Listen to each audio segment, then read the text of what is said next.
Hi, my name's Adam, and this is my attempt at applying deep Q learning to Spelunky. Spelunky is a video game made by a guy called Derek Yu. The first version was released for free in 2009. It's kind of like Super Mario Bros. If Mario were hunting for treasure in a cave and he were replaced by a guy who looks like Indiana Jones.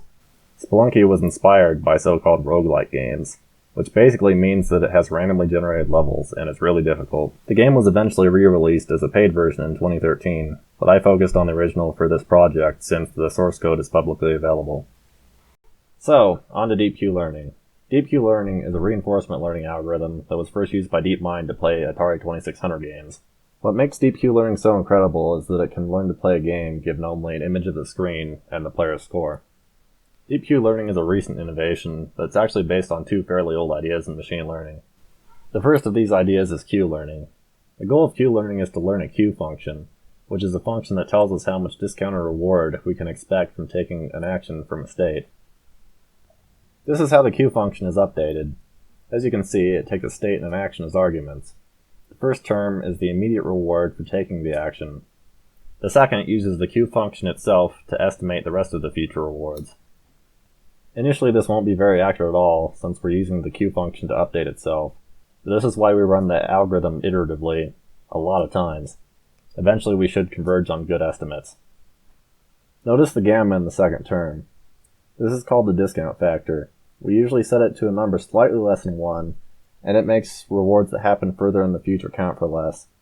This is because these rewards are less certain to be collected. Now, the Q function is traditionally represented using a table, but you can probably imagine how this quickly becomes unmanageable, since most games have a huge state space. This is where artificial neural networks come into play. A neural network is a machine learning tool that can be used to learn functions, given inputs and expected outputs. A neural network consists of a series of layers of neurons that are connected. It learns using an algorithm called backpropagation. The main idea of deep Q learning is that we can use one of these neural networks instead of a table to approximate the Q function. Deep Q learning also uses something called experience replay, which I'll explain in a minute. Now for my implementation for Spelunky. The first thing I did was edit the game to run as fast as possible and make it restart after a time limit. My implementation of Deep Q learning is slightly dumbed down compared to DeepMind's.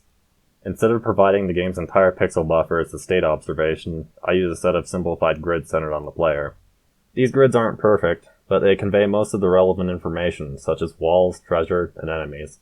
I provide additional information such as the player's velocity as extra parameters. This is roughly how my agent sees its world. I also use a fully connected network rather than a convolutional network. Collecting gold and reaching the level's exit are counted as positive rewards, while taking damage is a negative reward. Every 5 frames, my agent has a small chance of selecting a random action. Otherwise, it uses the Q network to select an action. This random action is just a really naive solution to the exploration versus exploitation problem, where we need to choose between going after a reward we know about or trying to find a new reward that's better. Each state observation, action taken, and reward is stored in the replay memory. As the program runs, the replay memory is randomly sampled and used to update the Q network as discussed previously. The first issue I ran into was that the Q network produced absurdly large estimates. I fixed this using an improvement called double Q learning, which uses a second Q function to estimate reward while learning. This sounds like a huge pain, but we can actually just use an older copy of our main Q network and copy it over periodically. I also added 4 Q networks instead of 1 and moved the learning for each one to a worker thread. All 4 networks were then used to select actions. This is an example of ensemble learning, and it did seem to improve performance. Unfortunately, I never got this to work well for different randomly generated levels. As you can see from this ugly graph, the agent never really improved over time. I found this upsetting since it means that it never learned a general strategy for playing the game. However, it did perform decently when the level seed was fixed and it had to play the same level each game. After training for several hours, it was able to collect about 3,000 gold per game, which isn't even close to a good human player, but it did improve over time as you can see from these graphs. Here's a clip of the agent at the beginning of training. And here it is again, after training for several hundred games.